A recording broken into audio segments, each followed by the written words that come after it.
Welcome back to Outsiders. You're with Rita Panahi, Ross Cameron and Rowan Dean. Now I'm going to talk about an issue that successive governments have been too gutless to talk about or even tackle in any meaningful way. It's an issue that's not discussed too often in the media, but it's an important one.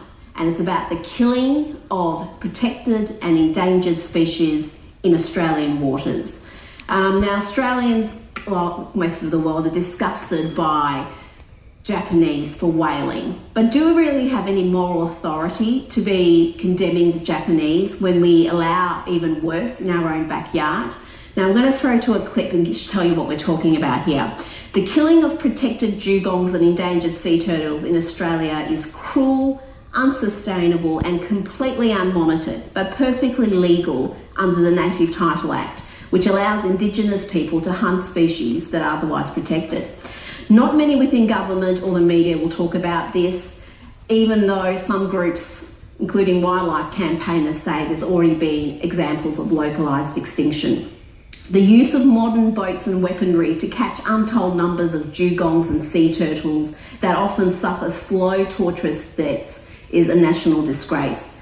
The footage of giant sea turtles being flipped on their back and cut up while still alive makes your stomach turn, as do images of docile dugongs, including mothers and calves, being killed.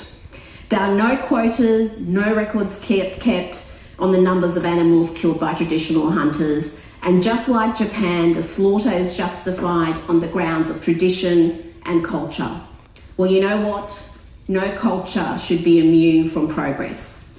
There are some Indigenous groups who are imposing moratoriums on hunting, but there are few and far between. We need to have an immediate ban. There should not be any killing of endangered or protected species, no matter who the hunter is. It's madness. It needs to stop.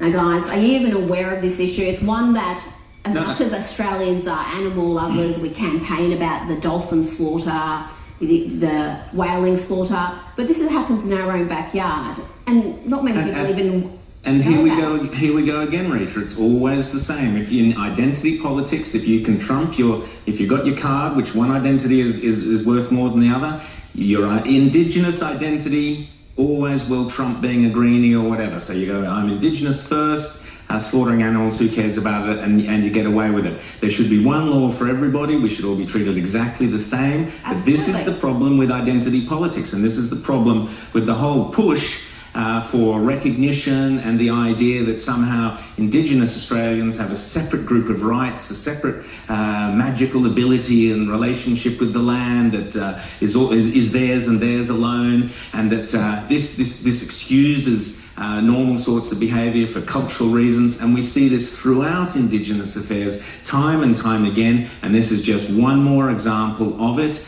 And the madness of this kind of left-wing identity politics, where you can get away with one thing. If you're, for example, if you're a Muslim, you can get away with misogyny. If you're Indigenous, you can get away with slaughtering turtles. It's crazy. We've actually got an endangered species commissioner, someone who's paid a government wage, who doesn't discuss this, who doesn't really do anything meaningful to tackle it.